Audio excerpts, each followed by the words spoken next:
যে 32,000 শিক্ষকদের যে রায় ঘোষণা হলো আজ, এবং সেখানে যে পরিপ্রেক্ষিত রাখা হচ্ছে যে এই এত বছর চাকরি করার পর যদি চাকরি বাতিল হয় তার প্রভাব পড়বে পরিবারের উপর, বিরূপ প্রভাব পড়বে। তো 26,000 যে চাকরি বাতিল হয়েছে সেই সব শিক্ষকরা কিন্তু এখনো রাস্তায়, এবং সেখানে কিন্তু প্রশ্ন উঠছে যে তারাও তো 7-8 বছর কাজ করেছেন, চাকরি করেছেন, তাহলে সেক্ষেত্রে কেন এই রায়ের ক্ষেত্রে আরো কি সহানুভূতিশীল হওয়া উচিত ছিল এসএসসি এবং বিচার ব্যবস্থার? কোথাও কি কি রায় ঘোষণাতে একটুখানি মানে থাকছে, দ্বিচারিতার মতো কিছু আসছে কি? না, এখানে একটা ব্যাপার আছে, যদি বন্দ্যোপাধ্যায় যখন এই রায় ঘোষণা এই জাজমেন্টটা দিয়েছিল, সেই জাজমেন্ট অনুযায়ী তার যে চাকরি প্রার্থীদের যে বাতিল করেছিল এবং তাকে বলেছিল যে 3 মাসের মধ্যে আবার নতুন করে তাদেরকে পরীক্ষা নিতে হবে এবং তারা স্কুলে যেখানে পড়াচ্ছে সেখানে যাবে।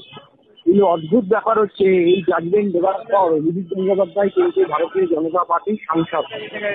অতএব যে কোনো কারণেই হোক এই রায়ের মধ্যে কোথাও একটা রাজনৈতিক ভাব প্রতিশ্রুতি থাকতে পারে। কিন্তু আজকে যে ডিভিশন বেঞ্চে রায় দিয়েছে তাতে যে পরিষ্কার বোঝা যায় দুর্নীতি হয়েছে কথা কিন্তু অনস্বীকার্য, এই কথা কিন্তু তার জাজমেন্টের প্রতি শব্দে লেখা আছে। কিন্তু ওনাদের একটা সিম্প্যাথেটিক গ্রাউন্ড, মানবিকতার খাতিরে ওনারা বলেছেন যে 32,000 যদি এই মানুষগুলো তাদের পরিবারকে নিয়ে আছে, তাদের যদি চাকরি চলে যায় তাহলে তারা রাস্তায় এসে বলবে। সেই কারণে জজ সাহেব এটাকে মান্যতা দিয়েছে এবং মানবিক দিক এই অর্ডারের মধ্যে প্রকাশ করেছে। দাদা, এই যে মানে বলা হয় না যে পুলিশ এখন রাজনীতির গ্রাস হয়ে গেছে, রাজনৈতিক ভাবে ব্যবহার হচ্ছে, কোথাও গিয়ে কি আমাদের বিচার ব্যবস্থা সেটাও কি রাজনৈতিক করাল গ্রাসে একটা পড়ছে? মানে বিচার ব্যবস্থার প্রতি কি কোথাও গিয়ে শিক্ষকরা কিন্তু রীতিমতো প্রশ্ন তুলছে, তারা কিন্তু আস্থা হারাচ্ছে, তারা বলছে যে বিচার ব্যবস্থার উপরে আস্থা রাখা ছাড়া কোনো উপায় নেই। কি বলবেন?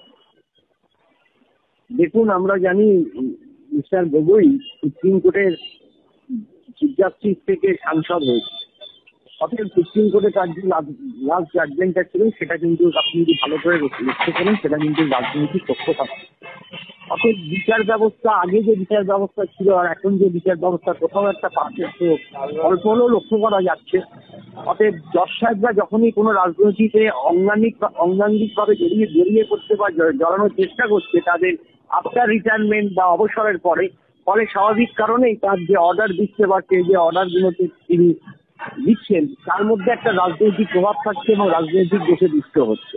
ফলে স্বাভাবিক আমাদের তো আর অন্য কোনো উপায় নেই, বিচার ব্যবস্থার প্রতি আস্থা রাখতে হবে। এবং আমাদের মনে হয় বিচার ব্যবস্থার প্রতি আস্থা যদি আমরা না রাখি তাহলে ভারতবর্ষের গণতন্ত্রের যে একটা পরিকাঠামো সেটা কোথাও ক্ষতিগ্রস্ত হচ্ছে।